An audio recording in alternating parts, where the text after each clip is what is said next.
c'est fou, c'est incroyable même, je dirais, donc je suis trop fière. C'est dingue, c'est la première médaille pour l'équipe de France, tout sport confondu.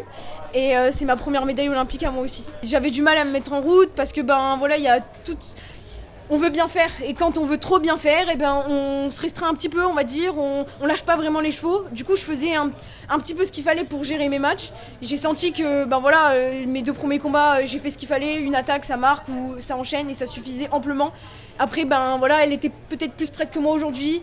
C'est respectable, elle est super forte, c'est une machine. Aujourd'hui, elle est pas 3 fois championne du monde pour rien. C'est comme ça, c'est le game. Et puis derrière, en fait, il y avait plus qu'à. Si je perdais, c'était fini. Donc j'ai su me remobiliser. Je me souviens avoir vu Kylian, ça m'a marqué parce qu'il m'a dit écoute, Chérine, on est venu, on a travaillé dur. Aujourd'hui, t'as perdu, elle était meilleure.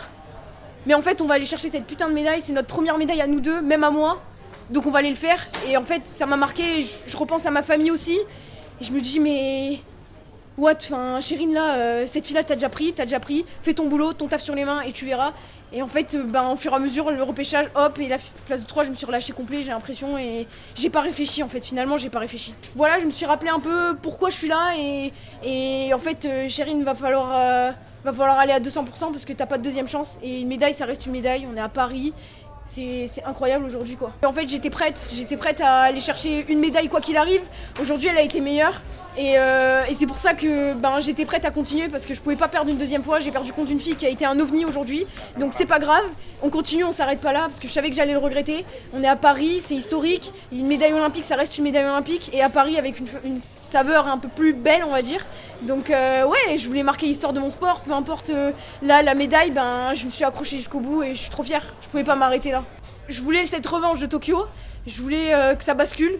Aujourd'hui j'ai l'expérience, j'ai plein de choses, j'ai changé. Donc je repensais à Tokyo et je pouvais pas m'arrêter là. Chérine elle a grandi, c'est pas grave, elle a perdu contre une fille qui a été plus forte. Allez on se relève et on y va. Tu peux pas perdre, c'est pas possible, t'as déjà battu ces filles-là. Donc c'est impossible, j'ai ma fierté en fait qui me parlait et qui me disait là t'es un bulldog quoi, tu vas manger, on est à Paris, il y a ton os au milieu, t'es chez toi, c'est ton terrain. Donc on se motive comme on peut, on a des sources de motivation profondes qui sont là. Mais ouais, c'était cool. Lancer l'équipe de France, c'était une source de motivation encore plus. Soit clairement tu te chies dessus parce que tu te dis je peux être la première médaille et c'est dingue, soit tu t'en sers comme source de motivation et aujourd'hui c'était excitant de se dire qu'on lance toute l'équipe de France quoi, pas que le judo, les sports confondus, c'est dingue, quand je pense à des Antoine Dupont, TJ, et d'autres sports, Manoudou, tout ça, tu te dis waouh, la dinguerie Chérine, tu viens de lancer, là ça veut dire tout ça, ils te connaissent là. Public incroyable, je voyais un petit peu ma tête pas trop loin, c'était juste magique et franchement rien à dire, même quand j'étais avec Luca et que t'entends tout ça, tu te dis mais attends, c'est quoi ça? C'est une dinguerie. Donc du coup, ça, c'est du plus. J'aurais jamais pensé arriver là, même quand j'étais petite, je savais même pas qu'il allait y avoir Paris 2024, personne ne savait. Tout ça, c'est trop beau quoi. Je me dis, j'ai fait tout ça et aujourd'hui j'en suis là et je suis contente de n'avoir jamais rien lâché et d'avoir toujours cru en moi quoi. Avec Kylian, on travaille beaucoup. Kylian, c'est la personne aujourd'hui qui...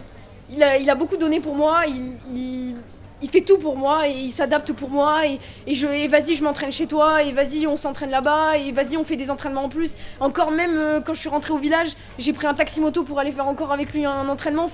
Kylian c'est quelqu'un qui est important pour moi aujourd'hui et qui croit plus en moi que moi-même et qui est capable en fait de tout donner. Moi il m'inspire Kylian. Kylian, y a personne qui peut le remplacer là. Je sais pas si ma vie va changer, on verra bien, je vous le dirai. Mais c'est le début de pas mal de choses, je pense. En tout cas, je l'espère. Là déjà, je sais pas, je kiffe. Après je sais pas, on verra. Déjà, je kiffe, après on verra.